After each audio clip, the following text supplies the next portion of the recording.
সুপ্রিয় শিক্ষার্থী বন্ধুরা, আসসালামু আলাইকুম। Welcome back to today learning school. বেসরকারি মেডিকেল কলেজের মাইগ্রেশন ও দ্বিতীয় নিশ্চয়ন সম্পর্কে আজকের এই ভিডিওটি। যারা চ্যানেলটিতে প্রথম, অবশ্যই চ্যানেলটি সাবস্ক্রাইব করে পাশে থাকা বেল বাটনে ক্লিক করতে ভুলবেন না।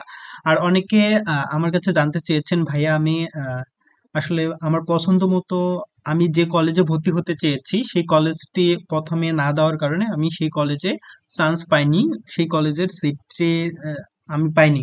সেক্ষেত্রে আমি কি করব? আমার কি করা দরকার? যারা পছন্দ মতো কলেজ পাননি, মেডিকেল বেসরকারি মেডিকেল কলেজ পাননি, তাদের জন্য কি করণীয় একদম ভিডিও শেষের দিকে আলোচনা করব।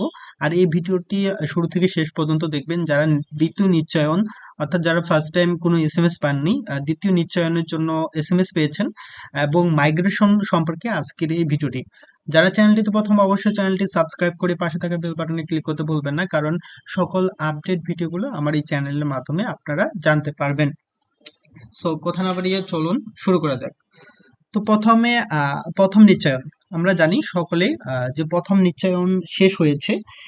আমরা অনেকে জানি যে প্রথম নিশ্চয়নে 40,000 প্লাস যাদের সিরিয়াল ছিল, সরকারি মেডিকেল কলেজে যে অ্যাডমিশন পরীক্ষা দিয়েছেন, যাদের রেজাল্ট আসলে 40,000 প্লাস পর্যন্ত কিন্তু এবার এসএমএস পেয়েছে প্রথম নিশ্চয়নে।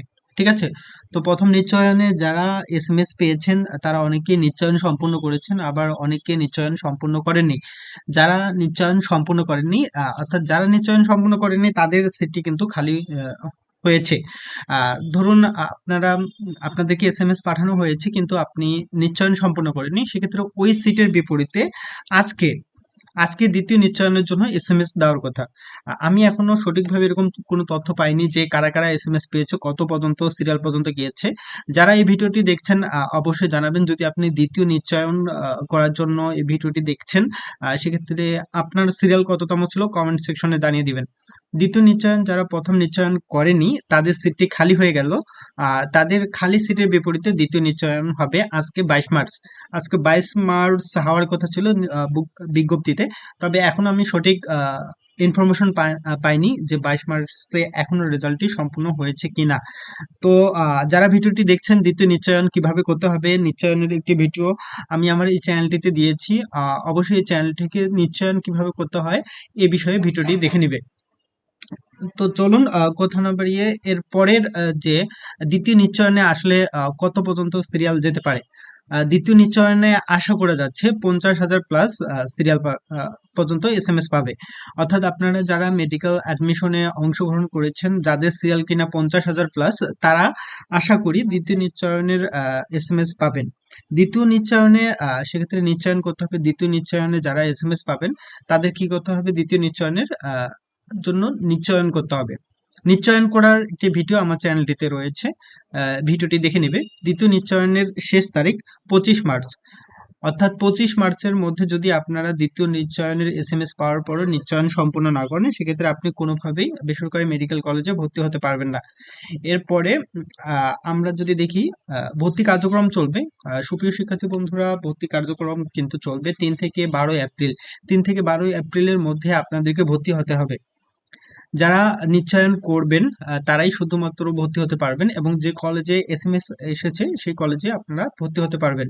ভর্তি কার্যক্রম চলবে 3 থেকে 12 এপ্রিল। এই ডেটটা আপনারা অনেক সুন্দরভাবে নোট করে লিখে নেবেন, কারণ এই ডেটের মধ্যেই ভর্তি কার্যক্রম সম্পন্ন করতে হবে। অথচ এই 3 থেকে 12 তারিখের মধ্যে যদি আপনারা ভর্তি কার্যক্রম সম্পন্ন না করেন, সেক্ষেত্রে আপনারা কিন্তু আর বেসরকারি মেডিকেল কলেজে পড়তে পারবেন না। তো এখন আসা যাক যে ভাইয়া আমি তো আমার পছন্দের মেডিকেল কলেজটিতে চান্স পাইনি, সেক্ষেত্রে আমি কি করব? সেক্ষেত্রে আপনাকে অপেক্ষা করতে হবে। প্রথম কাজ ধৈর্য ধরে অপেক্ষা করতে হবে। দ্বিতীয় কাজ হচ্ছে আপনি যে মেডিকেল কলেজে নিশ্চয়ন করেছেন সেই মেডিকেল কলেজে ভর্তি হতে হবে। প্রয়োজনীয় কাগজপত্র দিয়ে আপনাকে 1 লক্ষ টাকা প্রদান করতে হবে সেই কলেজে, যে কলেজে আপনি নিশ্চয়ন সম্পূর্ণ করেছেন। 1 লক্ষ টাকা প্রদান করার পর আপনার ভর্তির কার্যক্রম সম্পূর্ণ হয়ে গেছে। ভর্তি কার্যক্রম সম্পূর্ণ হয়ে যাওয়ার পর ধরুন আপনি যে কলেজটিতে ভর্তি হতে যাচ্ছেন, যেসব বেসরকারি মেডিকেল কলেজটিতে ভর্তি হতে যাচ্ছেন, সেই কলেজটিতে সিট সংখ্যা খালি হয়ে গেল। অর্থাৎ 3 থেকে 12 এপ্রিলের মধ্যে অনেকে আছে ভর্তি হয়নি।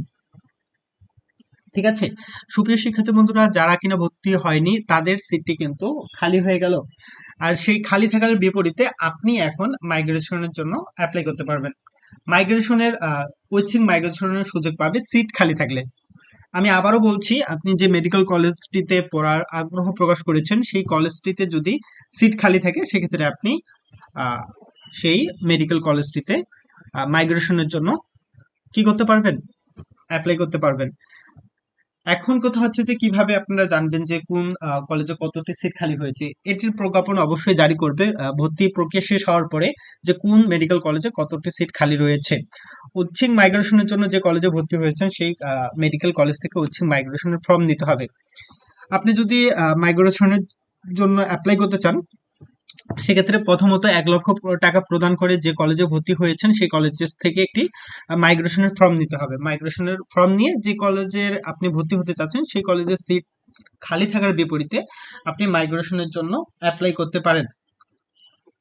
ঠিক আছে, আশা করি এই বিষয়টি ক্লিয়ার হয়ে নিয়েছেন। এখন আপনারা অনেকে প্রশ্ন করতে পারেন, ভাইয়া আমি তো 1 লক্ষ টাকা দিয়ে ভর্তি হয়েছি, তাহলে আমার কি এই টাকাটা ব্যাক করবে না? আপনাদের অবশ্যই এই টাকাটি কলেজ কর্তৃপক্ষ ব্যাক করবে। ধরুন আপনি 1 লক্ষ টাকা দিয়ে আহ, এটি তো ব্যাংকের মাধ্যমে লেনদেন হয়ে থাকবে, যে চেকের মাধ্যমে আপনি লেনদেনটি সম্পূর্ণ করেছেন সেই চেক সহ যে কলেজে মাইগ্রেশন করে যে কলেজে আপনি চান্স পাবেন সেই কলেজে স্থানান্তর করা হবে এবং প্রয়োজনীয় ডকুমেন্টস আপনাকে ব্যাক করে দেওয়া হবে, কারণ আপনার পছন্দনীয় কলেজে আপনি খুব সহজে ভর্তি হতে পারবেন। আপনার পছন্দের মেডিকেল কলেজ যদি পেয়ে যান তাহলে যে কলেজে ভর্তি হয়েছেন সেই কলেজ আপনার কাগজ আর টাকা ফেরত দিয়ে দেবে।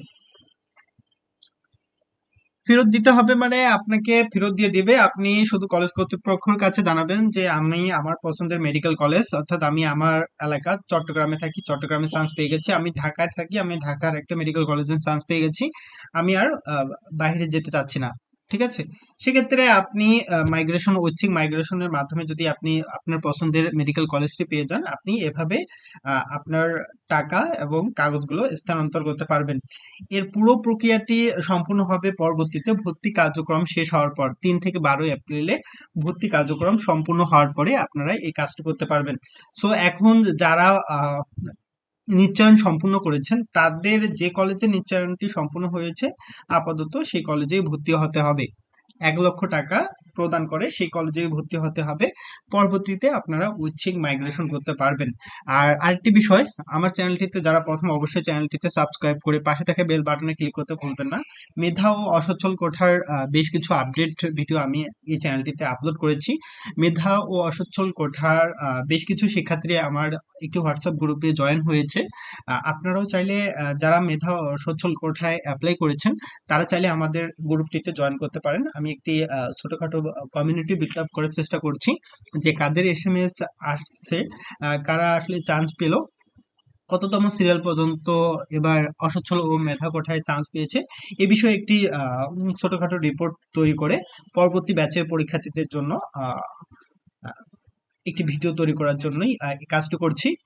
যারা পরবর্তীতে যারা মেধা ও সচ্ছল কোঠায় অ্যাপ্লাই করবে তাদের জন্য যাতে এই বিষয়গুলো ক্লিয়ার হয়ে যায়।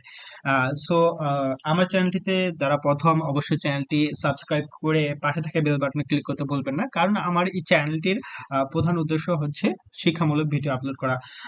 ততক্ষণে ভালো থাকবেন সবাই, ঈদের আনন্দ উপভোগ করুন। আসসালামু আলাইকুম।